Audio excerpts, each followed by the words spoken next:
के YouTube channel पे आपका स्वागत और अभिनंदन करता हूं। जैसे कि आपको अवगत है कि आज 27 मार्च था, आज यूकेपीएससी द्वारा आयोजित आरओ का एक प्रीलिम्स हुआ था। तो उसी प्रीलिम्स को लेकर हम सबसे पहले आपके लिए लाए हैं आंसर की। तो चलिए आप ये आंसर की के हिसाब से आप भी अपने नंबर मैच कीजिए, तो हम भी बताते हैं किस क्वेश्चन का आंसर क्या था। तो चलिए इसी सीरीज में हम आगे बढ़ते हैं। तो पहला क्वेश्चन हम पे आज का विधि का शासन का अर्थ है। तो सीधा सीधा डायरेक्ट क्वेश्चन था, विधि का शासन का अर्थ है कि विधि के समान। इसका पहला ऑप्शन बनता है विधि के समान सभी व्यक्ति समान है। पहले क्वेश्चन का आंसर ये था। चलिए दूसरे क्वेश्चन पे बढ़ते हैं हम। जो हम पे दूसरा क्वेश्चन है, किसी दूसरे व्यक्ति की संपत्ति में अनाधिकृत प्रवेश करना होता है। तो इसका आंसर हम पे बनेगा ऑप्शन बी, अत्याचार। अत्याचार जो होता है कि वो किसी व्यक्ति के संपत्ति पे अधिकार के लिए, असंवैधानिक अधिकार के लिए यह आता है। फिर तीसरा क्वेश्चन जो हम पे बनेगा, मूल अधिकार को लागू करने के लिए न्यायालय द्वारा जारी की जाती है। तो न्यायालय रिट जारी करता है, याचिका जारी करता है न्यायालय। तो क्वेश्चन नंबर 3 का आंसर होगा ए। फिर अगला क्वेश्चन जो हम पे बनेगा, भारतीय संविधान में मूल अधिकारों का विवरण कहाँ से मिला है। तो सीधा सीधा डायरेक्ट क्वेश्चन है, तो इसका आंसर हम पे मिलेगा भाग 3।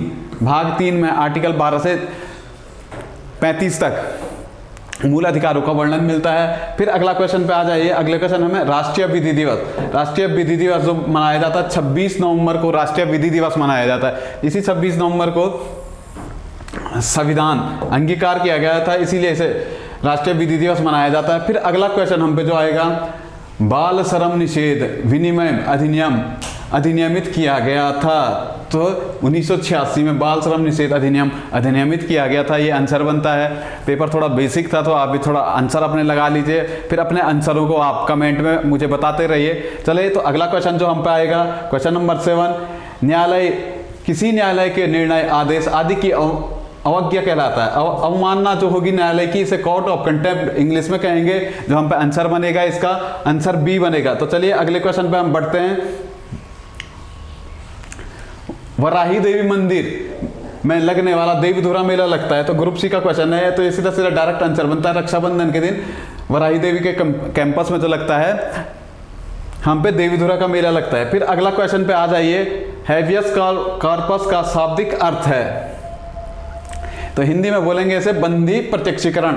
तो बंदी प्रत्यक्षीकरण का अर्थ जो हम पे सिंपल मिलता है कि सशक्त किसी व्यक्ति को न्यायालय के समक्ष प्रस्तुत करना, बंदी प्रत्यक्षीकरण का अर्थ बनेगा हम पे।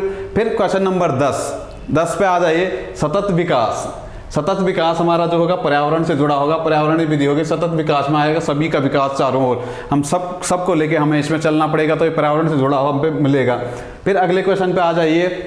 तो अगला क्वेश्चन हम पे मिलेगा, भारत की जनगणना 2011 के अनुसार उत्तराखंड के जिन जिलों में नकारात्मक बोले या ऋणात्मक जनसंख्या वृद्धि हुई, तो 2 ही जिले हम पे इस समय मिलते हैं। एक मिलता है पौड़ी, पर आयोग ने यहाँ पे थोड़ा बहुत चेंज किया था, पौड़ी को गढ़वाल लिखा था। दूसरा मिलता है हम पे अल्मोड़ा। तो ऑप्शन हम पे जो बनेगा वो बनेगा ऑप्शन सी, गढ़वाल तथा अल्मोड़ा। तो चलिए अगले क्वेश्चन पे आइए। उत्तराखंड राज्य का 8वां घोषित नगर निगम है। थोड़ा आज का क्वेश्चन थोड़ा चेंज है। सभी ने तो सुना तो है सबने कि श्रीनगर को घोषित किया गया है, लेकिन यहाँ पे 8वां पूछा था। तो 8वां जो हम पे मिलता है वो मेनली मिलता है कोटद्वार। जो 9वां नगर निगम होगा, संवैधानिक संशोधन जिसमें होगा, तो शायद होने वाले टाइम में अगला जो मिलेगा हम पे श्रीनगर होगा। चलिए तो 13वें क्वेश्चन पे आइए। ब्रिटिश गढ़वाल गजेटियर पुस्तक के लेखक। तो सीधा सीधा डायरेक्ट क्वेश्चन है, इसके लेखक हम पे मिलते हैं वॉल्टन। एटकिंसन की जो बुक मिलेगी हिमालयन डिस्ट्रिक्ट गजेटियर हम पे मिलती है। फिर एक और रोचक क्वेश्चन हम पे आता है, रामनगर विधानसभा क्षेत्र किस संसदीय क्षेत्र के अंतर्गत आता है। तो ये एक क्वेश्चन बनता है। रामनगर विधानसभा पौड़ी और गढ़वाल के मध्य स्थित है। तो पौड़ी और गढ़वाल और कुमाऊं के मध्य स्थित है। तो ये गढ़वाल संसदीय सीट में आती है। कुमाऊं की एकमात्र संसदीय सीट है जो गढ़वाल संसदीय सीट में आती है। तो चलिए एक और आता है हम पे, उत्तराखंड राज्य का सुदूर पूर्वी जनपद मानो तो पश्चिमी हमारा हम पे उत्तरकाशी, तो पूर्वी हम पे पिथौरागढ़। तो पिथौरागढ़ हम जनपद हमारा सबसे पूर्वी जनपद है। फिर अगला क्वेश्चन जो हम पे आएगा, उत्तराखंड में सार पद्धति।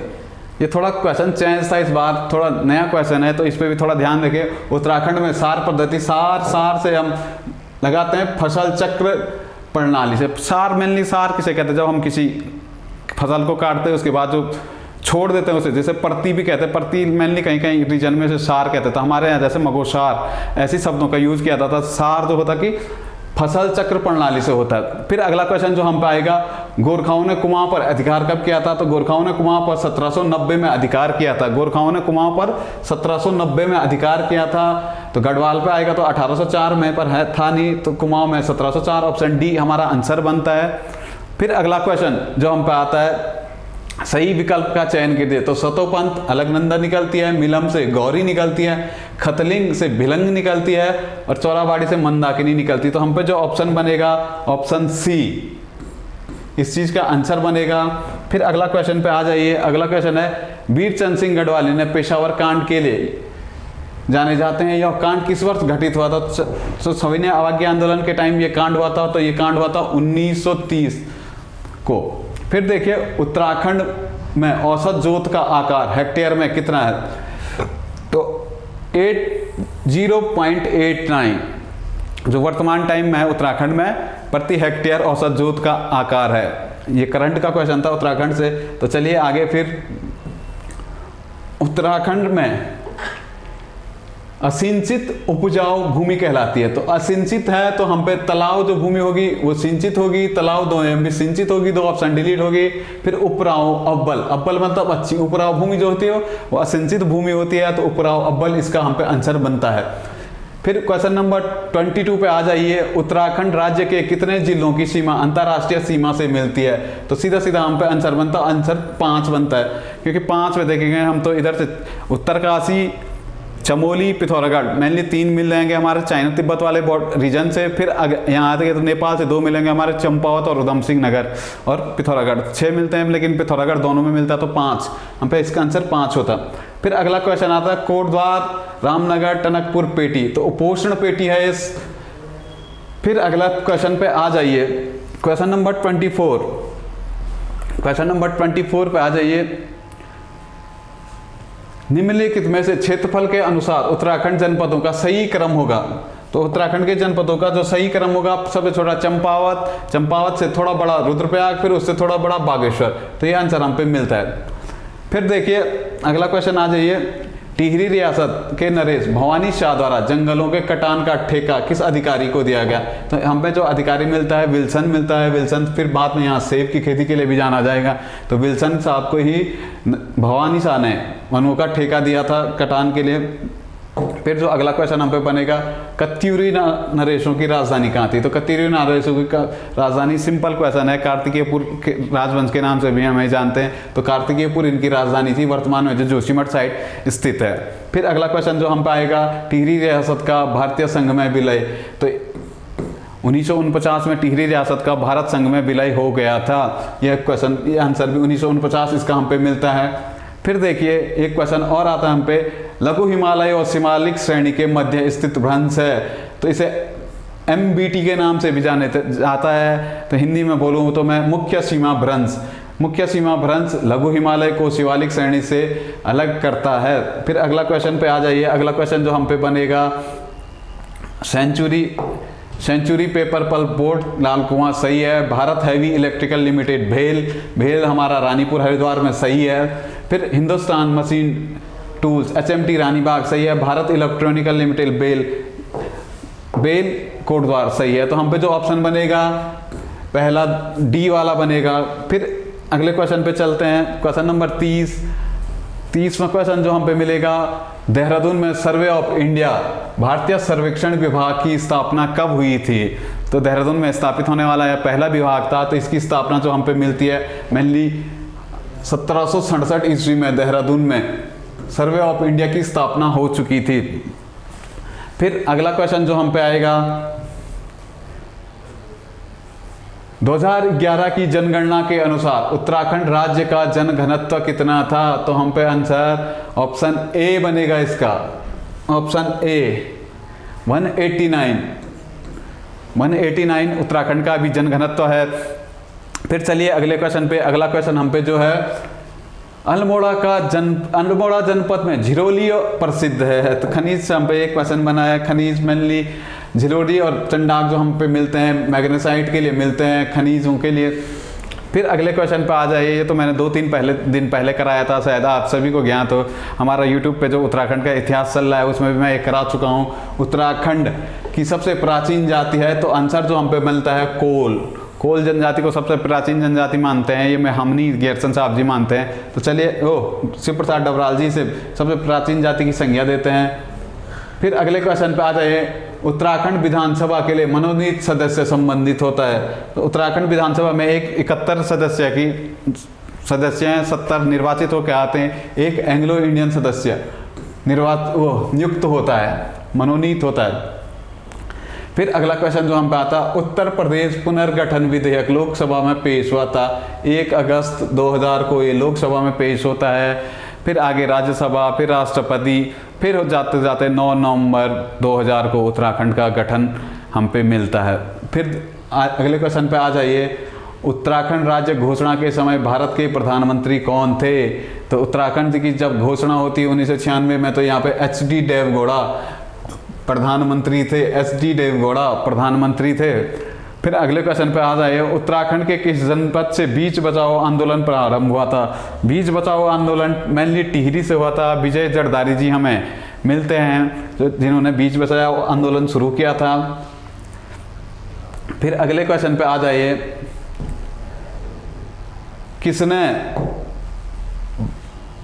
किसने भारतीय संविधान को वकीलों का स्वर्ग कहा था? तो वकीलों का स्वर्ग जो भारतीय संविधान को कहा था, वो कहा था हमारे आइवर जेनिंग ने भारतीय संविधान को वकीलों का स्वर्ग कहा था। फिर एक क्वेश्चन और आता है। संविधान सभा की मौलिक अधिकार उप समिति के अध्यक्ष जो हम पे मिलेंगे वो हम पे JP कृपलानी थे। तो संविधान सभा अधिकार उप समिति के जो अध्यक्ष हम पे मिलेंगे वो मिलेंगे JP कृपलानी। तो चलिए आगे। राज्य के नीति निर्देशक सिद्धांतों को संविधान में शामिल करने का सुझाव किसने दिया था? तो जो ये सुझाव दिया था ये BR अम्बेडकर। थोड़ा इस क्वेश्चन को चेक कर लीजिएगा। जो सुझाव मिला था BR अम्बेडकर के पास में सुकुमार सेन जो थे भारत के प्रथम मुख्य सूचना आयुक्त जो मिलेंगे हम पे सुकुमार सेन, इनका नाम हम पे उल्लेख मिलता है। फिर चलते हैं हम गढ़वा कुमाऊं के इतिहास में जो हम पे क्वेश्चन बने थे। मेनली दोनों क्वेश्चन बहुत बेसिक थे। कुमाऊं में चंद वंश की स्थापना जो करेगा सोमचंद करेगा, इस क्वेश्चन का आंसर होगा सोमचंद। फिर गढ़वाल में जो परमार वंश की स्थापना करेगा वो करेगा कनकपाल। तो चलिए, जो गढ़वाल में परमार राजवंश की स्थापना करता है कनकपाल करता है। फिर गढ़वाल में जो 52 गढ़ों को एकत्रित कर देता वो अजयपाल करता है। तो अभी चर्चा नहीं है, अभी तो हम केवल आंसर की मिला रहे हैं। तो चलिए आगे बात में इस बारे में कभी चर्चा करते हैं। तो चलिए, जो अगला क्वेश्चन हम पाएगा 44, क्वेश्चन नंबर 44। भारतीय संविधान के किस अनुच्छेद के अंतर्गत न्यायिक पुनरीक्षण या जुडिशल रिव्यू का जो प्रावधान मिलता है हमें, वो आर्टिकल 13 में मिलता है। फिर जो अगला क्वेश्चन है, ग्राम सभा के प्रावधान, ग्राम सभा का प्रावधान संविधान के किस अनुच्छेद में मिलता है? तो इसमें जो अनुच्छेद बनेगा 243B में ग्राम सभा का वो बनेगा। हम पे बनना कैसे ग्राम सभा बनती है 243B में मिलेगा। 243D में रिजर्वेशन पे बात करेगा, C पे संरचना पे, E पे जो इनका टाइम पीरियड होगा इस पे बात करेगा। ठीक है, तो अगले क्वेश्चन पे चलते हैं। अगला क्वेश्चन जो हम पाएगा, प्रश्नकाल व संसद के सदन की कार्रवाई के बीच प्रारंभ होने वाला समय जो होगा वो हम पे होगा शून्यकाल। फिर अगले क्वेश्चन पे आइए। सर्वोच्च न्यायालय अंतर्राज्यीय जल विवाद के मामलों में सुनवाई भारतीय संविधान के किस अनुच्छेद के अंतर्गत करती है? 262 के अंतर्गत करती है। तो चलिए, क्वेश्चन नंबर 47 जो हम पे था, सर्वोच्च न्यायालय अंतर्राज्यीय जल विवाद के मामलों में सुनवाई भारतीय संविधान के किस अनुच्छेद के अंतर्गत करता है? तो जो हम पे आंसर बनता है आंसर B, अनुच्छेद 262 के अंतर्गत जो सुनवाई होती है जल विवादों पे हम पे होती है। 263 में हम जाएंगे तो हम पे अंतर्राज्यीय परिषद का उल्लेख मिलता है। फिर अगले बढ़िए, लोक अदालतों को किस संवैधानिक संशोधन द्वारा वैधानिक मान्यता दी गई है? ये क्वेश्चन थोड़ा कन्फ्यूजिंग है। मेनली माना जाए तो 42वें संविधान से मिलता है, तो इसे मिलता जुलता मानेंगे, लगभग 43वां संविधान मानेंगे। तो चलिए अगले क्वेश्चन पर आइए। अगला क्वेश्चन जो हम पे आएगा, संविधान के किस अनुच्छेद के अंतर्गत राज्यपाल को राज्य मंत्रिमंडल और उसके विनिर्णयों को की सूचना प्राप्त करने का अधिकार है? तो जो हम पे इसका आंसर बनेगा वो बनेगा अनुच्छेद 166 के अंतर्गत ये अनुच्छेद वो मिलता है हम पे, इसका उल्लेख मिलता है। फिर अगले क्वेश्चन पे आते हैं हम, अंतर्राज्यीय परिषद को 1990 में किस आयोग की सिफारिश पर स्थापित किया गया? तो सीधा सीधा हम पे जो आंसर बनेगा इसका, सरकारिया आयोग 1990 में अंतर्राज्यीय परिषद के गठन का प्रावधान करेगा। फिर अगला क्वेश्चन जो हम पे आएगा, निम्न में से कौन से अधिकार विदेशियों के लिए भारतीय संविधान में प्रदत्त किए गए? जो विदेशी, जो भारतीय संविधान में जो मेनली देखेंगे हम, तो इस पर जो कंसेप्ट आएगा हम पे, जो भारतीयों के लिए है, केवल और केवल भारतीयों के लिए 15, 16, 19, 29 और 30 ये आर्टिकल हैं जो केवल भारतीयों के लिए हैं। तो क्वेश्चन पे देखेंगे हम, तो निम्नलिखित में से कौन सा अधिकार विदेशियों के लिए नहीं है? तो शोषण के विरुद्ध अधिकार 23-24 में है, ये भी है ही। कानून के समानता आर्टिकल 14 में मिलता है, ये भी है ही। फिर जीवन और व्यक्ति की स्वतंत्रता 21 में है, ये भी मिलता है। तो जो हम पे आंसर बनेगा तो बनेगा आंसर डी, उपरोक्त सभी इसका आंसर बनता है। फिर अगले क्वेश्चन पे आ जाइए। तो अगला क्वेश्चन है, संविधान के अनुसार राज्य विधानमंडल के उच्च सदन को कौन स्थापित करेगा और कौन निरस्त करेगा?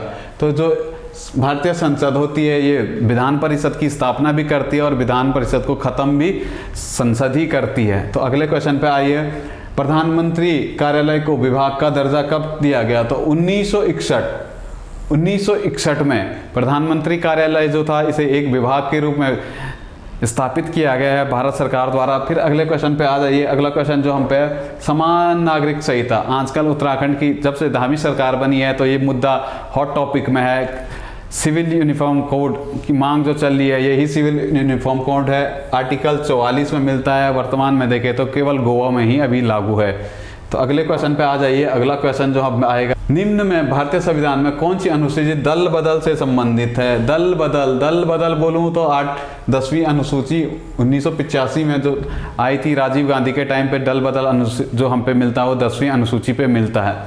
अगली क्वेश्चन, भारत की संचित निधि का संरक्षक कौन है? तो संचित निधि का जो संरक्षक आएगा, संरक्षक हम पे संसद आती है। भारत की संचित निधि का जो संरक्षक होगा वो संसद होगा। आप भी अपने आंसर चेक करते रहिए, बाद में आप कमेंट में बता दीजिए कितने कितने इस आंसर, हमारी आंसर की के हिसाब से आपके कितने आंसर बन रहे हैं। तो चलिए अगले क्वेश्चन पे हम बढ़ते हैं। अगला क्वेश्चन जो हम पाएगा, अनुमान समिति का कार्यकाल कितने वर्ष का होता है? एक इम्पॉर्टेंट क्वेश्चन जो हम पे था, अनुमान समिति जो हम पे आएगी 1 वर्ष। अनुमान समिति, किसी भी चीज़ का अनुमान लगाते हैं हम तो 1 वर्ष के लिए अनुमान समिति का गठन किया जाता है। फिर देखिए अगले क्वेश्चन पे आ जाए, भारतीय संविधान का कौन सा अनुच्छेद उपाधियों का उन्मूलन करता है? तो अनुच्छेद 18 जो बात करेगा उपाधियों के अंत की बात, अनुच्छेद 18 करता है। फिर अगले क्वेश्चन पे आ जाइए, भारतीय संविधान के निम्न में से कौन से अनुच्छेद स्वर्ण त्रिभुज की बात करता है? ये क्वेश्चन हम बाई ऑप्शन भी कर सकते हैं। इसमें देखिए 11, 12, 13 ऑप्शन हम पे बनता नहीं, क्योंकि 12 से हम पे आर्टिकल शुरू होते, तो ये पहला ऑप्शन डिलीट। दूसरा 18, 19, 20, 18, 19, 18 में देखिए उपाधियों का अंत, 19 में व्यक्तिगत स्वतंत्रता, 20 में जीवन का अधिकार, ये भी हम पे बनता नहीं। फिर हम पे बनता 16, 17, 18 समानता, अनटचबिलिटी और 18, ये भी नहीं बनता। तो जो ऑप्शन बनेगा हम पे 14, 19 और 21। 14 और 19 जो जीवन से संबंधित अभिव्यक्ति की और जीवन की स्वतंत्रता है, जो इनकी वैधानिक दर्जा देगा, आर्टिकल 14 देगा। तो हम पे जो आंसर बनेगा 14, 19 और 21, ऑप्शन सी इसका आंसर हम पे मिलता है। तो चलिए अगला, निम्नलिखित में से कौन सिंगल यूजर ऑपरेटिंग सिस्टम है? तो जो सिंगल यूजर ऑपरेटिंग सिस्टम हम पे मिलेगा वो मिलेगा MS DOS। डॉस जो मिलेगा तो ये सिंगल ऑपरेटिंग सिस्टम होगा। फिर इसी से रिलेटेड एक क्वेश्चन और आया था, वो बाद में बताऊंगा, आप इससे कनेक्ट कर सकते थे, वहाँ पे डॉस आपको हटाना था। तो चलिए अगले क्वेश्चन पे, जो अगला क्वेश्चन हम पे आएगा, निम्न में से कौन सिस्टम सॉफ्टवेयर है? तो सिस्टम सॉफ्टवेयर जो हम पे आता है MS ऑफिस। MS ऑफिस एक सिस्टम सॉफ्टवेयर है। फिर अगले क्वेश्चन पे चलिए, अगले वो सॉफ्टवेयर जो आपको वेब पेज दिखाता है, तो वेब ब्राउज़र जो होता है वेब पेज हमको दिखाता है। फिर अगले क्वेश्चन पे चलिए, अगला क्वेश्चन क्या है हम पे, निम्न में से भारतीय संविधान का कौन सा अनुच्छेद भारत के राष्ट्रपति पर लगने वाले महाभियोग की प्रक्रिया का से संबंधित है? तो इम्पीचमेंट प्रेसिडेंट पे जो इम्पीचमेंट मिलता है हम पे आर्टिकल 61 अनुच्छेद 61 में राष्ट्रपति पे महाभियोग की प्रक्रिया का हम पे उल्लेख मिलता है। फिर देखिए भारतीय संविधान का अनुच्छेद 280, तो 280 में वित्त आयोग का गठन की बात की गई है, जो 5 वर्ष के लिए बनेगा, तो 280 वित्त आयोग का गठन। ठीक है, फिर अगले क्वेश्चन पे चलिए। अगला क्वेश्चन जो हम पे मिलता है, डिवाइस जो डिजिटल संकेतों को एनालॉग संकेतों में बदलता है, तो मॉडम इसका आंसर हम पे मिलता है। मॉडम का जो काम होता है वो डिजिटल संकेतों का एनालॉग संकेतों में जो बदलेगा वो बदलेगा हम पे मॉडेम। तो क्वेश्चन नंबर अगले पे चलिए।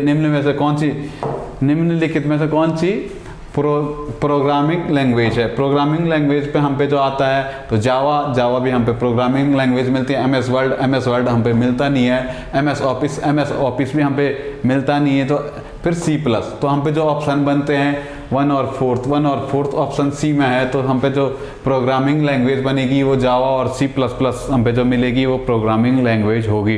1 गीगाबाइट बोलूँ या जीबी बोलूँ, गीगाबाइट बोलूँ या जीबी बोलूँ, तो जीबी 1 गीगाबाइट कितने के बराबर होता है? तो 1 गीगाबाइट जो हम पे मिलेगा वो 1024 MB। ऑप्शन सी इसका सही आंसर बनेगा। फिर अगले क्वेश्चन पे चलिए। निम्नलिखित कौन सी कंप्यूटर स्मृति नॉन वॉलेटाइल मेमोरी है? नॉन वॉलेटाइल बोलूँ तो हम रोम जो होती है वो नॉन वॉलेटाइल होती है। रोम में याद रखिए रोम, नॉन में भी ओ आता है, तो इसे कनेक्ट करते हुए चलना। रोम का ओ और नॉन का ओ से याद रखना कि जो नॉन वॉलेटाइल मेमोरी होगी वो रोम होगी। फिर अगले क्वेश्चन पर आ जाइए। निम्नलिखित में से कंप्यूटर सिस्टम में प्रेजेंटेशन बनाने हेतु प्रयोग किया जाता है। तो आजकल हमारा जो काम चलता है वो मेनली पीपीटी फाइलों पे चलता है। जो पावर पॉइंट पे जो हम काम करते हैं इसे पीपीटी फाइल के माध्यम से हम दर्शाते हैं, तो जो इसका आंसर बनेगा हमें पावर पॉइंट बनेगा। फिर देखिए, निम्न में से कौन कंप्यूटर सिस्टम के दिमाग के रूप में जाना जाता है? तो कंप्यूटर का दिमाग जो होगा वो होगा CPU, सेंट्रल प्रोसेसिंग यूनिट को ही हम कंप्यूटर का दिमाग कहते हैं। तो अगले क्वेश्चन पे आ जाइए। क्वेश्चन नंबर 71, कौन सी भाषा स्टैटिक वेब पेज बनाने में प्रयुक्त होती है? तो स्टैटिक वेब पेज बनाने में जो भाषा हम पे मिलेगी वो मिलेगी HTML, hyper text marker language. HTML जो स्टैटिक वेब पेज बनाने में प्रयुक्त होती है। फिर एक क्वेश्चन और आते हैं हम पे, ये बाइनरी। निम्न में से कौन दूसरे कंप्यूटर सिस्टम में अनाधिकृत प्रवेश के लिए जाना जाता है? जो अनाधिकृत प्रवेश के लिए जाना जाता है तो हम हैकिंग के माध्यम से दूसरे कंप्यूटर में अनाधिकृत प्रवेश करते हैं, तो इसे ही हैकिंग कहते हैं। फिर देखिए, जब कोई कंप्यूटर नेटवर्क से जुड़ता है तो वो प्राप्त करता है, तो कंप्यूटर जब किसी नेटवर्क से जुड़ता है तो IP एड्रेस प्राप्त करता है, इंटरनेट प्रोटोकॉल। फिर अगले क्वेश्चन पे आ जाइए। अगला क्वेश्चन हम पे आया था 75 में आ जाइए। 75 में निम्न में से कौन कंप्यूटर की पेरिफेरल डिवाइस है? तो पेरिफेरल डिवाइस बोलूँ तो जो बाहर से कंप्यूटर पर कनेक्ट होती है, तो देखिए ऑप्शन वाइज करते हैं। प्लॉटर है, तो प्लॉटर मिलेगा, प्लॉटर भी हम पे मिलता है। कंट्रोल यूनिट नहीं होता है। फिर स्कैनर भी हाँ होता है, क्यों नहीं होता है? ALU नहीं होता है। तो जो हमें बाय ऑप्शन मिलेगा वो मिलेगा 1 और 3rd इसका आंसर हम पे मिलता है। फिर अगले क्वेश्चन पे आ जाए। निम्न में से कौन सी स्मृति सबसे कम समय में एक्सेस समय जिसका सबसे कम होता है, एक्सेस समय सबसे कम होता है, या सबसे फास्ट मेमोरी जो हम पे मिलती है वो मिलती है हम पे रजिस्टर सबसे तेज़ मेमोरी हम पे मिलती है। फिर इसके बाद अगला क्वेश्चन जो हम पे आएगा, निम्न में से कौन सा आधारभूत कार्य कंप्यूटर ऑपरेटिंग सिस्टम का नहीं है? स्मृति प्रबंधन, मेमोरी प्रबंधन, मैनेजमेंट, सब चीज़ों में मैनेजमेंट है, तो मैनेजमेंट तो ऑपरेटिंग सिस्टम का होता है। वायरस से सुरक्षा, ये इसका ऑप्शन जो हम पे बनता है ये था कि वायरस से सुरक्षा ऑपरेटिंग सिस्टम नहीं करता है। फिर अगला क्वेश्चन पे आ जाइए। अगला क्वेश्चन जो हम पे आएगा, निम्न में से कौन सबसे तेज संचरण का माध्यम है? तो आजकल जो चल रहा है घरों में जो हम भी लगा रहे हैं, तो ऑप्टिकल फाइबर की तार जो हम लगाते हैं, ऑप्टिकल फाइबर आजकल बड़े 5G चल रहा है, तो 5G बड़े फास्ट इंटरनेट हम पा रहा है। ऑप्टिकल फाइबर बोलूँ तो ये मेनली पूर्ण आंतरिक परिवर्तन पे काम करता है। निम्न में से किसका संबंध कंप्यूटर प्रोसेसर से नहीं है? पर प्रोसेसर देखिए तो हम पे डुअल कोर प्रोसेसर के फ़ोन आते हैं, i7 प्रोसेसर है, सेलरॉन भी है, एंड्रॉयड जो हम पे मिलता है प्रोसेसर नहीं, एंड्रॉयड एक वर्जन है, एंड्रॉयड वर्जन मिलता है। तो फिर चलिए अगला क्वेश्चन पे आ जाइए। अगला क्वेश्चन जो हम पे है, निम्न में से कौन मल्टी यूज़र, अभी हम पे जो पहले मिला था वो सिंगल यूज़र मिला था, तो सिंगल यूज़र हमने डॉस माना था, तो मल्टी यूज़र में डॉस आएगा नहीं। यूनिक्स भी आएगा। जेनिक्स सुना नहीं है कभी। विंडोज़ एनटी, हाँ विंडोज़ एनटी भी मिलता है। तो ऑप्शन हम पे मिलेगा 2 और 4 इसका आंसर ऑप्शन बी सही आंसर हम पे मिलता है। फिर अगले क्वेश्चन पे आ जाइए। अगला क्वेश्चन हम पे आएगा, निम्न में से सर्च इंजन कौन सा है। सर्च इंजन गूगल है, फेसबुक नहीं है, MS ऑफिस नहीं है, बिंग है। तो जो ऑप्शन हम पे बनेगा, ऑप्शन बनेगा 1 और 4, ऑप्शन सी 1 और 4 इसका सही आंसर हम पे मिलता है। फिर अगले क्वेश्चन पे आ जाइए। अगला क्वेश्चन जो हम पे आएगा, क्वेश्चन नंबर 82 जो हम पे आएगा, 82 जो हम पे मिलता है, फलों में पाई जाने वाली शकरा है। फलों में जो शकरा पाई जाती है उसे हम फैक्टोज के नाम से जानते हैं। तो ये आंसर हम पे मिलता है फैक्टोज। फिर अगला क्वेश्चन आ जाए, हमारे रक्त में हीमोग्लोबिन में कौन सा संरचनात्मक भाग है। तो जो ब्लड में जो मिलता है हमें आयरन मिलता है। हीमोग्लोबिन में जो तत्व मिलता है हमें वो आयरन मिलता है, तो आयरन इसका सही आंसर था। फिर अगले आ जाए, हीरा और ग्रेफाइट अपरूप होते हैं, ये इसका आंसर था। अपरूप होते हैं एक दूसरे के, कार्बन के अपरूप होते जो वो होते हैं हीरा और ग्रेफाइट। फिर अगले क्वेश्चन पर आ जाए, विद्युत विरोधी है। तो तांबा विद्युत रोधी होता है, विद्युत का प्रचलन इसमें चलन चलता है। फिर जो हम पे आता है रेशम विद्युत रोधी होता है, बाकी तीनों विद्युत के चालक होते हैं। फिर अगले क्वेश्चन पे आ जाए, 2 सजातीय जब दो चुंबक के 2 सजातीय ध्रुवों का हम आपस में मिलाते हैं तो ये सजातीय ध्रुव एक दूसरे का प्रतिकर्षण करते हैं।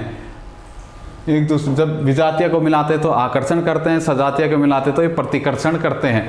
फिर अगले क्वेश्चन पे आ जाइए, आदर्श गैस जो हम पे मिलेगी, आदर्श गैस हम पे मिलेगी नियॉन जो होगी, नियॉन एक आदर्श गैस है। बाकी अब क्वेश्चन नंबर 88 पे आ जाइए। 88 है, पेनिसिलिन है। पेनिसिलिन जो होता है एक प्रतिजैविक होता है, ये हम पे आंसर आता है। मानव शरीर में रक्त के छनने की प्रक्रिया से मूत्र का निर्माण कहाँ होता है।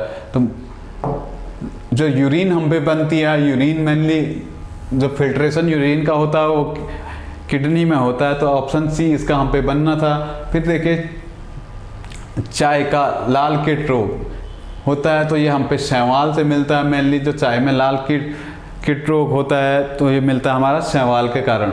फिर देखिए, निम्नलिखित में से कौन सा मच्छर जनित रोग नहीं है। फाइलेरिया, माइलेरिया, डेंगू ये तीनों मच्छर से जनित हैं, जबकि स्लीपिंग सिकनेस जो निंद्रा रोग होता है ये मच्छर के काटने से नहीं मिलता है।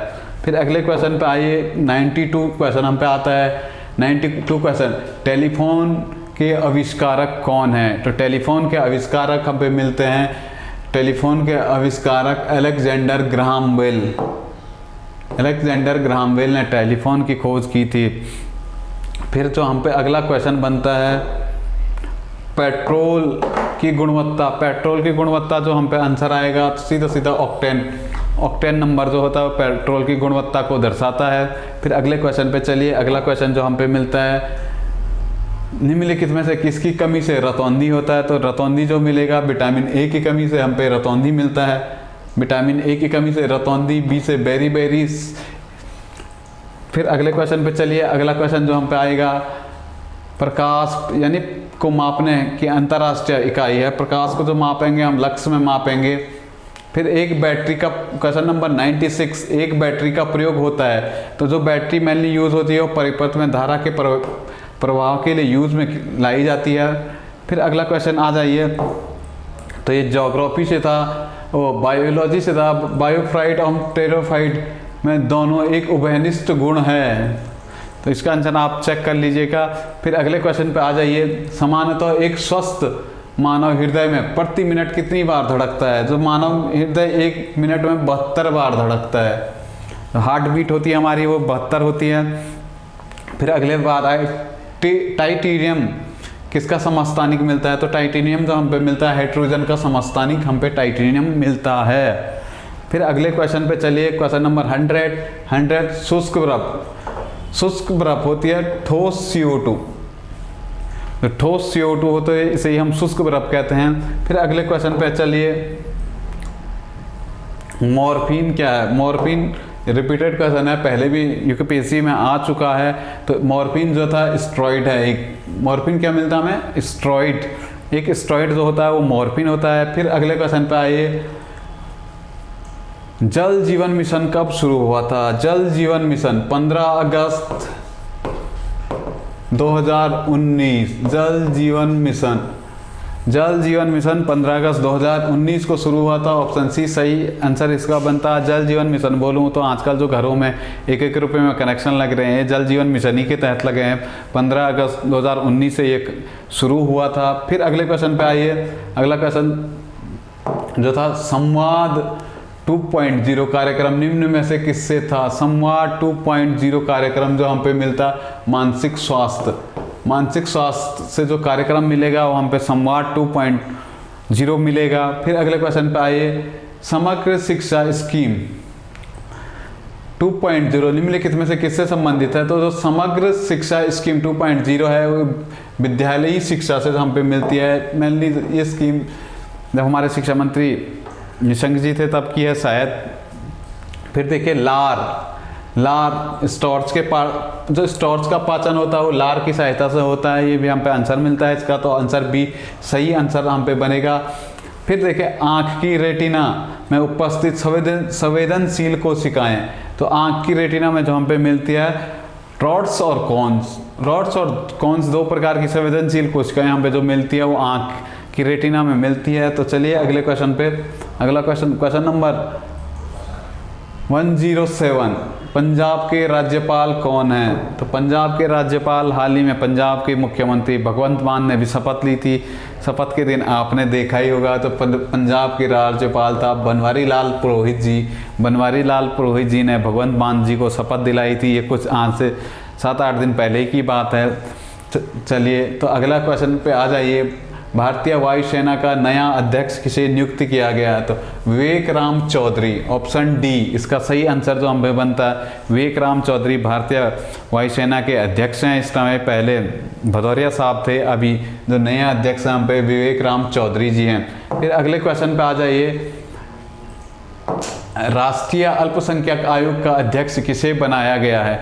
तो ये हमारे शायद रिपीटेड पेपर में भी हमने दिया था, अब क्वेश्चन आ भी गया है। तो जो सरदार इकबाल सिंह लालपुरा जी हैं, तो इन्हें राष्ट्रीय अल्पसंख्यक आयोग का अध्यक्ष बनाया गया है। फिर क्वेश्चन नंबर 110, सीमा सड़क संगठन BRO ने किस राज्य को केंद्र शासित प्रदेश में विश्व की सबसे ऊंची मोटर योग्य सड़क बनाई है? तो देखिए इसमें हमें देखिए राज्य में पूछा और केंद्र शासित प्रदेश में पूछा, तो हमें पहले ही आंसर पता चल जा रहा है। फिर भी हम क्वेश्चन पूरा पढ़ते हैं तो जब हम आंसर आएगा तो लद्दाख में भारत सरकार के BRO ने, सीमा सड़क संगठन ने जो लद्दाख में है, विश्व की सबसे ऊंची मोटर योग्य सड़क बनाई है। फिर अगला क्वेश्चन जो आता है हम पे, भारत और सऊदी अरेबिया के मध्य अब तक पहली बार हुए सैन्य अभ्यास का नाम बताइए। जो भारत और सऊदी अरेबिया के बीच जो पहली वो हुई थी सैन्य अभ्यास, ये था मोहम्मद अल हिंदी। भारत और सऊदी अरेबिया के मध्य होता है। फिर यहाँ पे एक और आता है जायद भारत और UAE के मध्य होता है। फिर देखिए केंद्र सरकार ने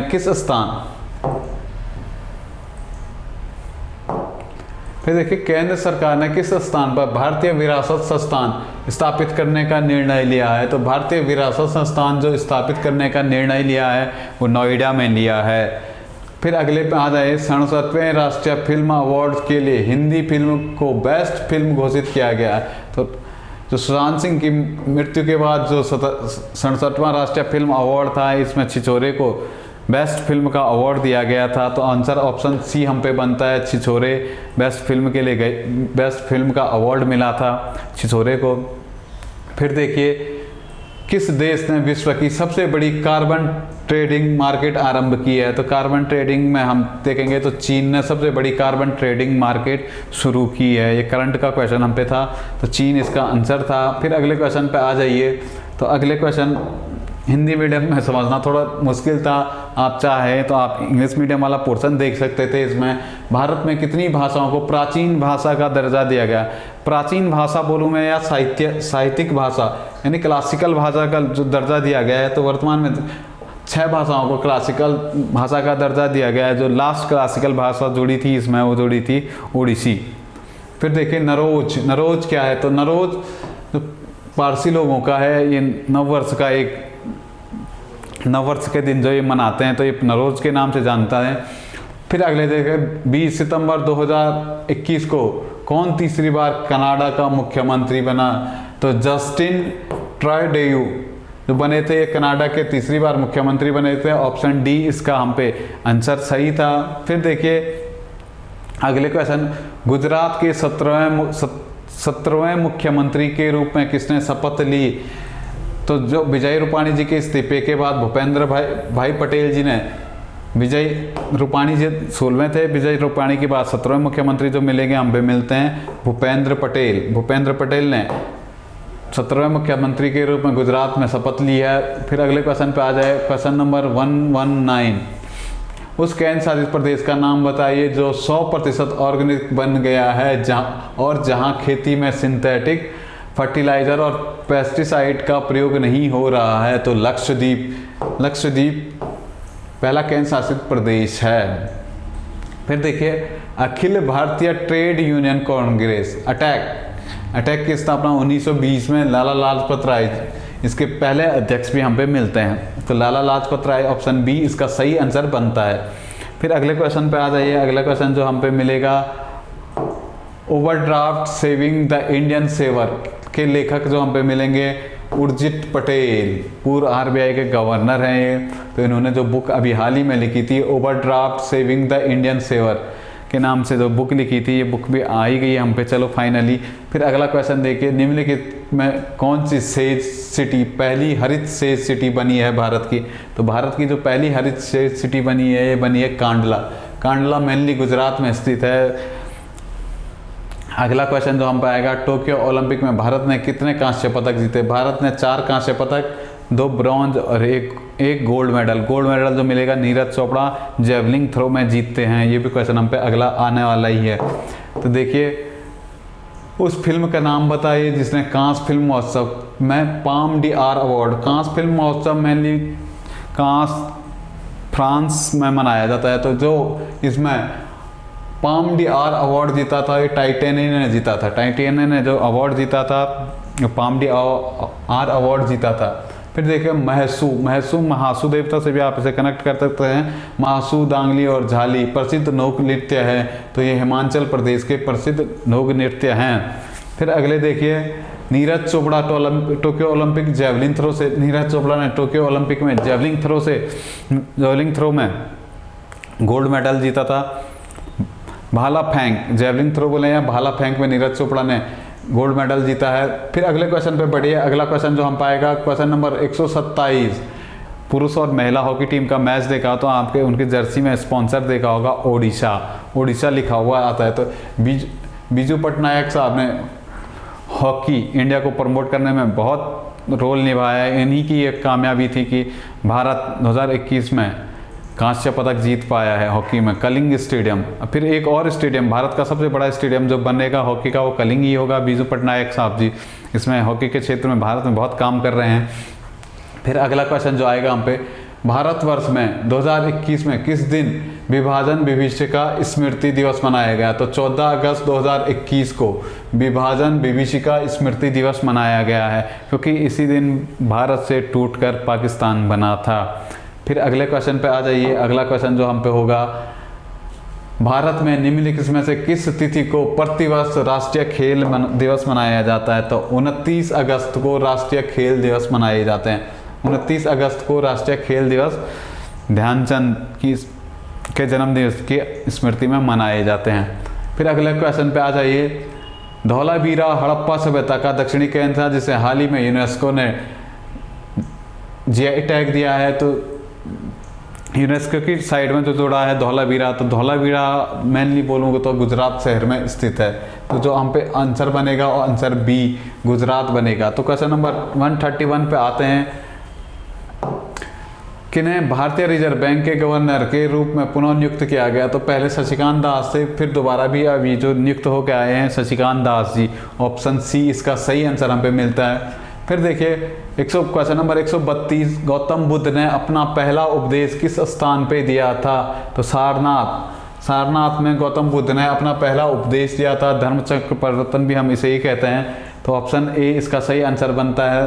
फिर देखिए कलिंग के शासक खारवेल की उपाधियों का विवरण। कलिंग के हाथीगुम्फा अभिलेख, ऑप्शन बी हाथीगुम्फा अभिलेख जो था कलिंग राजा खारवेल का है, इसी के उपाधियों का विवरण भी हमें इसी से मिलता है। फिर अगले क्वेश्चन पे आ जाइए। अगला क्वेश्चन जो हम पे होगा क्वेश्चन नंबर 134 कथा सरित सागर के लेखक। तो सोमदेव जो थे कथा सरित सागर के लेखक हैं। कल्हड़ राज तरंगिणी के लेखक मिलते हैं। फिर अगले क्वेश्चन पे आ जाइए। अगला क्वेश्चन हमें निम्नलिखित में से कौन सी पुस्तक अमीर खुसरो की नहीं है? ताज उल मासिर हसन निजामी की ये बुक हम पे मिलती है। बाकी तीनों बुकें जो मिलती हैं हमें अमीर खुसरो की मिलती है। हसन निजामी की जो बुक मिलेगी हम पे वो मिलेगी ताज उल मासिर। फिर अकबर का मकबरा कहाँ पे है? तो अकबर का मकबरा मेनली सिकंदरा में, जो अकबर का मकबरा हम पे स्थित है वो है सिकंदरा में। फिर अगले क्वेश्चन पे आ जाए। बक्सर के युद्ध में ईस्ट इंडिया कंपनी की सेना का सेनापति कौन था? तो जो ईस्ट इंडिया की कंपनी का सेनापति था वो हेक्टर मुनरो था। क्लाइव प्लासी के युद्ध में सेनापति था। फिर अगले क्वेश्चन पे आ जाइए। अगला क्वेश्चन है 138, दास कैपिटल के लेखक। दास कैपिटल जो है कार्ल मार्क्स की एक बुक है। तो दास कैपिटल के लेखक जो हम पे मिलते हैं वो कार्ल मार्क्स मिलते हैं। फिर क्वेश्चन नंबर 139, बुलंद दरवाज़ा का निर्माण किसने कराया था? तो बुलंद दरवाज़ा आगरा में स्थित है, गुजरात विजय की याद में बनाया गया था। तो जो बनाया गया था तो ये अकबर के द्वारा बनाया गया था बुलंद दरवाज़ा। ऑप्शन ए इसका सही आंसर हम पे मिलता है। फिर आगे निम्नलिखित में से कौन सा सुमेलित ने है? लेनिन साम्यवाद से लेनिन सही है। फांसीवाद मुसोलिनी का था, सही है। हिटलर का नाजीवाद सही है। तो चर्चिल का बहुउपयोगितावाद ये ऑप्शन गलत हम पे मिलता है।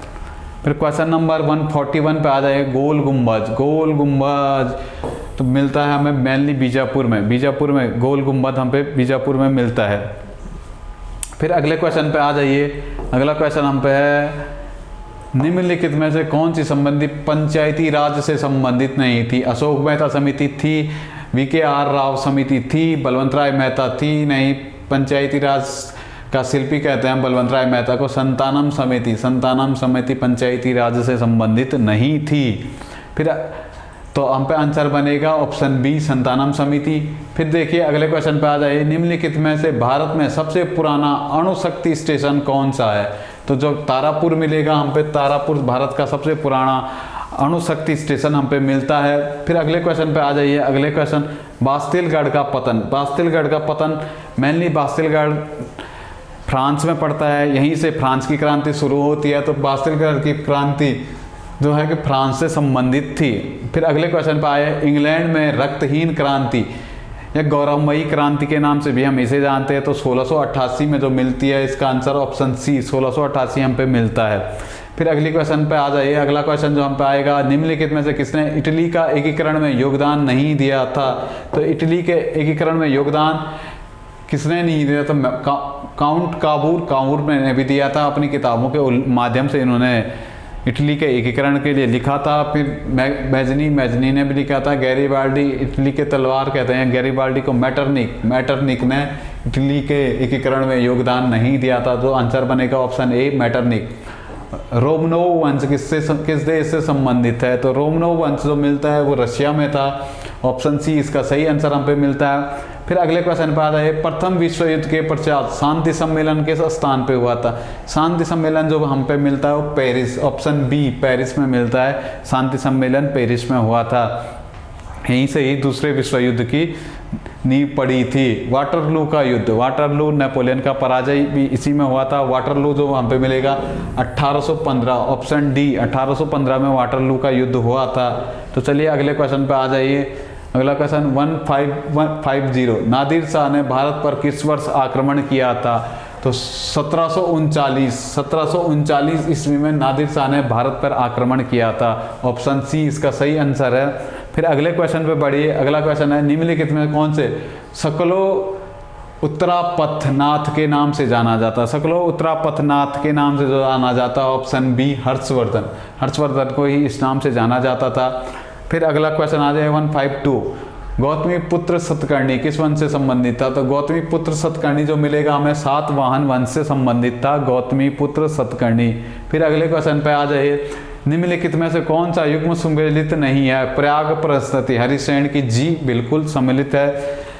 जूनागढ़ अभिलेख रुद्ररामन का सही है। इस भीतरी अभिलेख जो हम पे मिलता है स्कंद गुप्त का मिलता है, तो ये गलत है हम पे। तो भीतरी अभिलेख जो मिलेगा ऑप्शन सी पुलिकेशन द्वितीय, ये हम पे गलत मिलता है। फिर देखिए, किसकी हत्या करके पुष्यमित्र शुंग वंश की स्थापना करता है?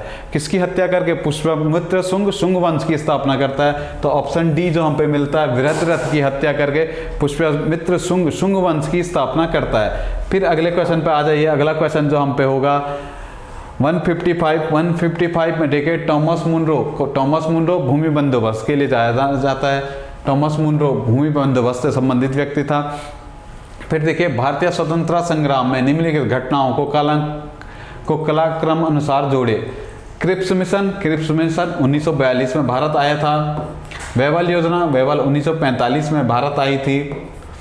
मंत्रिमंडल ये कैबिनेट मिशन 1946 में था। अंतरिम सरकार का गठन 1946 में था। तो देखिए, पहले क्रिप्स आता है, फिर वेवल योजना आती है, फिर कैबिनेट मिशन आता है जिसके थ्रू हम पे अंतरिम सरकार का गठन होता है। तो हम पे जो ऑप्शन बने थे ऑप्शन ए 1, 3, 2 और 4, ऑप्शन डी इसका सही आंसर हम पे मिलता है। फिर अगले क्वेश्चन पे चलिए। अगला क्वेश्चन जो हम पे आएगा, डार्लिंग क्या है? तो डार्लिंग एक नदी है। ठीक है, अगले क्वेश्चन पे आ जाइए। निम्नलिखित में कौन से उष्णकटिबंधीय वर्षावनों की विशेषता है? तो उष्णकटिबंधीय वर्षावनों की जो विशेषता पे मिलती है, मेनली यहाँ साल भर वर्षा होती है उष्णकटिबंधीय वर्षावनों में, साल भर वर्षा। ऑप्शन बी इसका आंसर सही मिलता है। फिर क्वेश्चन नंबर 159, चीन की सबसे लंबी नदी नदी बोलूँ या एशिया की सबसे लंबी नदी जो आती है यहाँ पे, यांत्सिकियांग। ऑप्शन ए हम पे सही आंसर इसका मिलता है। फिर अगले क्वेश्चन पे आ जाए 160 पे जाए, लैंड ऑफ थंडरबोल्ट के नाम से किसे जाना जाता है? तो लैंड ऑफ थंडरबोल्ट एशिया महाद्वीप में स्थित भूटान को लैंड ऑफ थंडरबोल्ट के नाम से जाना जाता है। ऑप्शन डी इसका जो मिलता है हम पे सही आंसर मिलता है। तो देखिए, जापान का सबसे उत्तरी द्वीप है, तो सबसे उत्तरी द्वीप जापान का होक्काइडो है, जबकि होन्शु जापान का सबसे बड़ा द्वीप हम पे मिलता है। तो चलिए, जो ऑप्शन इसका मिलेगा 161 का ऑप्शन सी होक्काइडो सही आंसर होगा।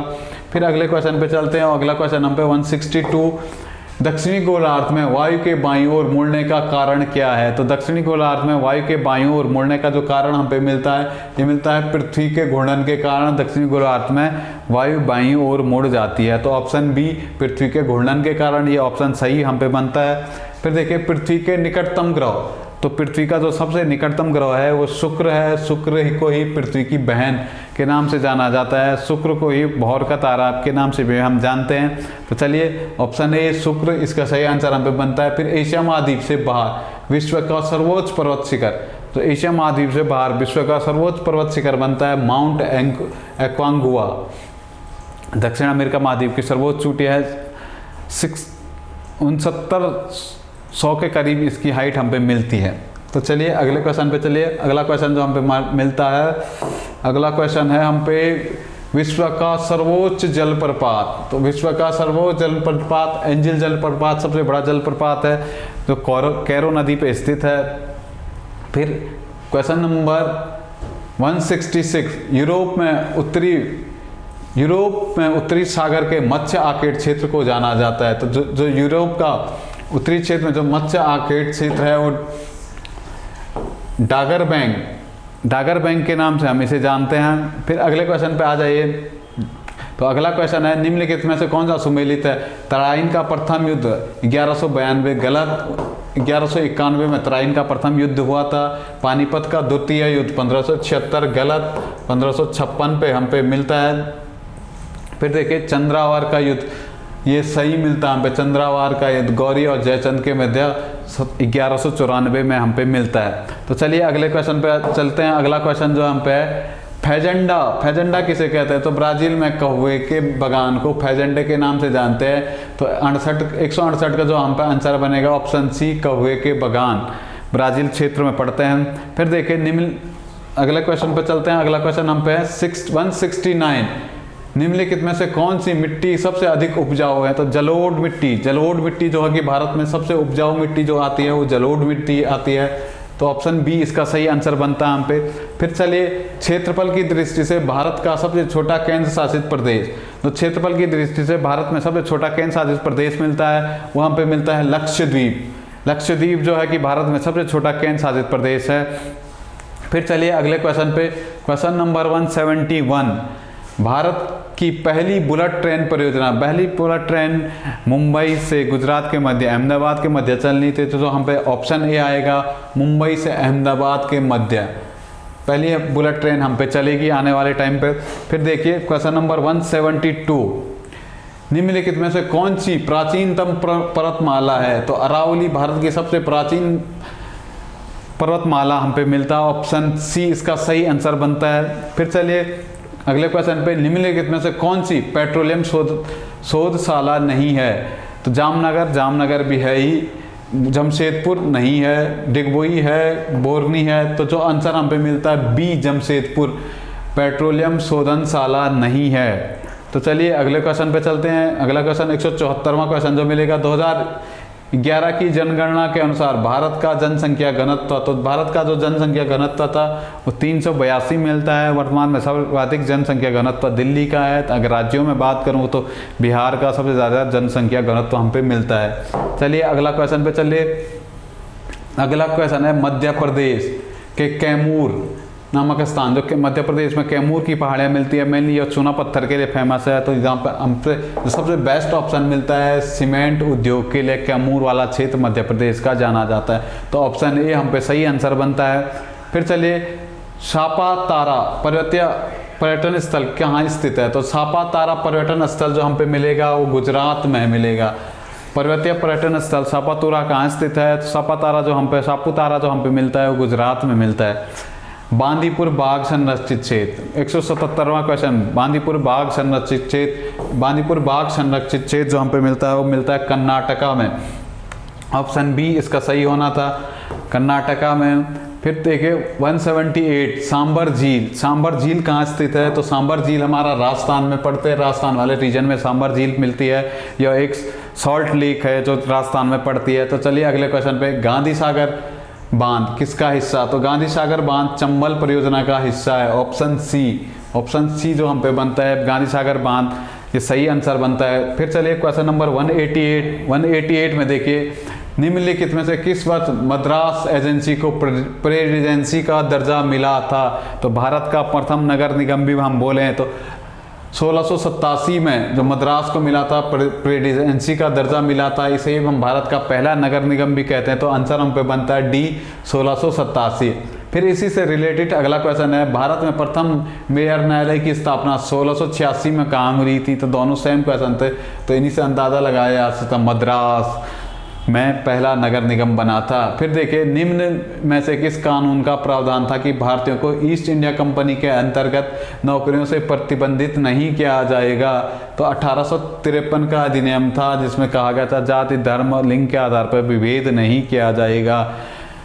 1833 के अधिनियम के तहत एक बातें सामने आई थी हम पे। फिर देखिए 183वां क्वेश्चन का देखिए, भारत के केंद्र तथा प्रांतों के मध्य विधायी शक्तियों का विभाजन करने वाली संघीय ढांचा सर्वप्रथम किसके द्वारा अंगीकृत किया गया? तो संघीय ढांचा संघ की जहाँ पे बात आएगी तो 1935 हम पे आंसर मिलता है। संघ, भारतीय संघ बना 35 में, संघ लोक सेवा आयोग संघ 1935 के अधिनियम के तहत यूपीएससी में जो संघ जुड़ा था 1935 का अधिनियम, जहाँ पे भी संघीय ढांचे की बात आएगी वो 1935 का अधिनियम हम पे मिलता है। फिर देखिए पृथक निर्वाचक मंडलों की व्यवस्था को भारत में प्रथम बार लागू किया था तो 1909 के पार्लियामेंटो अधिनियम के तहत पृथक निर्वाचन मंडल भारत में पहली बार उपयोग में लाया था। तो ऑप्शन डी इसका सही आंसर हम पे मिलता है। फिर देखिए अगले क्वेश्चन पे 185वां क्वेश्चन, वर्ष 1945 की वेवल योजना को उद्घोषित किया गया था। वेवल योजना किसके लिए भारत में आई थी?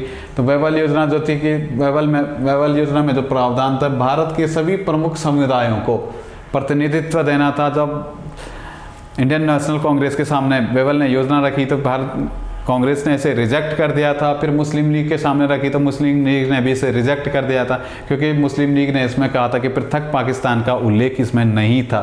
फिर अगले क्वेश्चन पे आ जाइए। अगला क्वेश्चन है, 1 अगस्त 1972 की घोषणा ने पूर्णतः खत्म कर दिया इंग्लिश विधियों को। इंग्लिश विधियाँ तो अभी भी है ही हम पे, हिंदू विधियाँ भी हम पे है ही, मुस्लिम विधियाँ भी हम पे है ही, पुर्तगीज विधियाँ, जो बेस्ट आंसर बनता है हम पे ऑप्शन डी, पुर्तगीज विधियाँ। तो चलिए अगला क्वेश्चन हम पे है, भारत सरकार अधिनियम 1935 मुख्यतः आधारित था। भारत सरकार 1935 जो मेनली आधारित था वो जो हम पे मिलता है साइमन कमीशन जी और गोलमेज सम्मेलन और साइमन कमीशन की सिफारिशों पर जो 1935 का अधिनियम हम पे आया था। तो ऑप्शन बी और सी इसके सही आंसर थे, तो ऑप्शन डी बेस्ट आंसर था इसका। फिर देखिए, किस चार्टर को वह जीवाणु कहा जाता है जिससे पश्चिमवर्ती सभी एंग्लो इंडियन संहिताएं विकसित हुई? तो 1600 ईस्वी में जो ईस्ट इंडिया कंपनी का चार्टर अधिनियम आया था, इसे ही हम पश्चिमवर्ती सभी एंग्लो इंडियन संहिताओं का विकसित हुई थी। तो इसी से इंडिया में ईस्ट इंडिया कंपनी स्थापित हुई थी। तो जो अगला क्वेश्चन हम पे आता है, अगला क्वेश्चन देखिए 189, भारत का प्रथम विधि आयोग गठित हुआ था। तो 1933 के अधिनियम के द्वारा भारत में प्रथम विधि आयोग का गठन हुआ था। लॉर्ड मैकाले इसके प्रथम अध्यक्ष थे। फिर अगला क्वेश्चन देखिए, अगला क्वेश्चन, प्रारंभ में भारत में स्थापित किए गए उच्च न्यायालय थे। उच्च न्यायालय भारत में मेनली 3 थे। 1961 उच्च न्यायालय अधिनियम, 1861 उच्च न्यायालय अधिनियम हम पाए थे। तो मेनली 3 जगह, बम्बई, मद्रास और कलकत्ता। बम्बई, मद्रास और कलकत्ता। ऑप्शन सी इसका सही आंसर बनता है। 1861 में यहाँ पे उच्च न्यायालय, 1862 में 61 का अधिनियम था, 62 में उच्च न्यायालय यहाँ पे स्थापित हो चुके थे। फिर देखिए, भारत के प्रथम विधि आयोग के अध्यक्ष टीबी मैकाले, जो ऑप्शन बी टीबी मैकाले इसका सही आंसर हम पे मिलता है। फिर देखिए 192, क्वेश्चन 192 पे आ जाइए। 192, भारत का द्वितीय विधि आयोग किस अधिनियम के तहत नियुक्त किया गया? तो 1853 का जो अधिनियम था, 1853 के अधिनियम के तहत द्वितीय विधि आयोग की स्थापना की गई भारत में। फिर देखिए, स्वतंत्र भारत के संविधान निर्माण करने हेतु संविधान निर्मात्री सभा, तो संविधान सभा का गठन हुआ था 1946 में हुआ था। तो ऑप्शन डी इसका हम पे सही आंसर मिलता है। फिर देखिए, निम्नलिखित में से किस कमीशन ने प्रांतों में दोहरी शासन पद्धति को समाप्त करने की सिफारिश की थी? तो दोहरी प्रशासन को समाप्त, डोआरकी 1919 के अधिनियम में आया था। 1935 के अधिनियम में इसे खत्म करने की बात की गई थी। तो अभी हम 4-5 क्वेश्चन पहले हम पढ़ चुके हैं कि 1935 का अधिनियम किसकी सिफारिश पे था? तो साइमन कमीशन के, और जो गोलमेज सम्मेलन हुए थे इनकी सिफारिशों पे 1935 का अधिनियम आया था। तो जो इसमें हमने सबसे बेस्ट ऑप्शन हम पे आता है वो Simon commission, option B Simon commission, इसका हम पे सही आंसर जो होगा वो साइमन कमीशन होगा। फिर देखिए, लीगल ग्रोसरी से भी दो इस बार बहुत कम पोर्शन बना था, लेकिन तब भी देख ही लेते हैं। ऑल टेरम पारटेरम लैटिन वाक्यांश का सही शब्द होगा। तो जो इसका ऑप्शन हम पे मिलेगा ऑप्शन बी, दूसरों को भी सुनो, इसका सही आंसर हम पे मिलता है।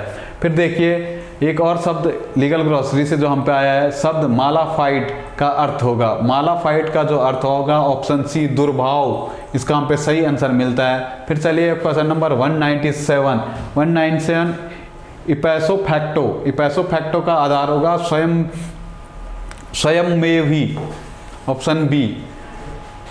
197 का जो ऑप्शन हम पे मिलेगा ऑप्शन बी, इसका सही आंसर मिलेगा। फिर देखिए, भारत का संविधान सर्वप्रथम संशोधन 1951 में हुआ था, 9वीं अनुसूची जोड़ी गई थी। पहला संविधान संशोधन जो हम पे मिलेगा 1951 में मिलेगा। फिर आ जाइए क्वेश्चन नंबर 199, मुगल बादशाह शाह आलम ने बंगाल, बिहार, उड़ीसा की दीवानी ईस्ट इंडिया कंपनी को दी थी, जिसके एवज में उसने 26 लाख रुपए का जो पैकेज था उसने एक्सेप्ट किया था।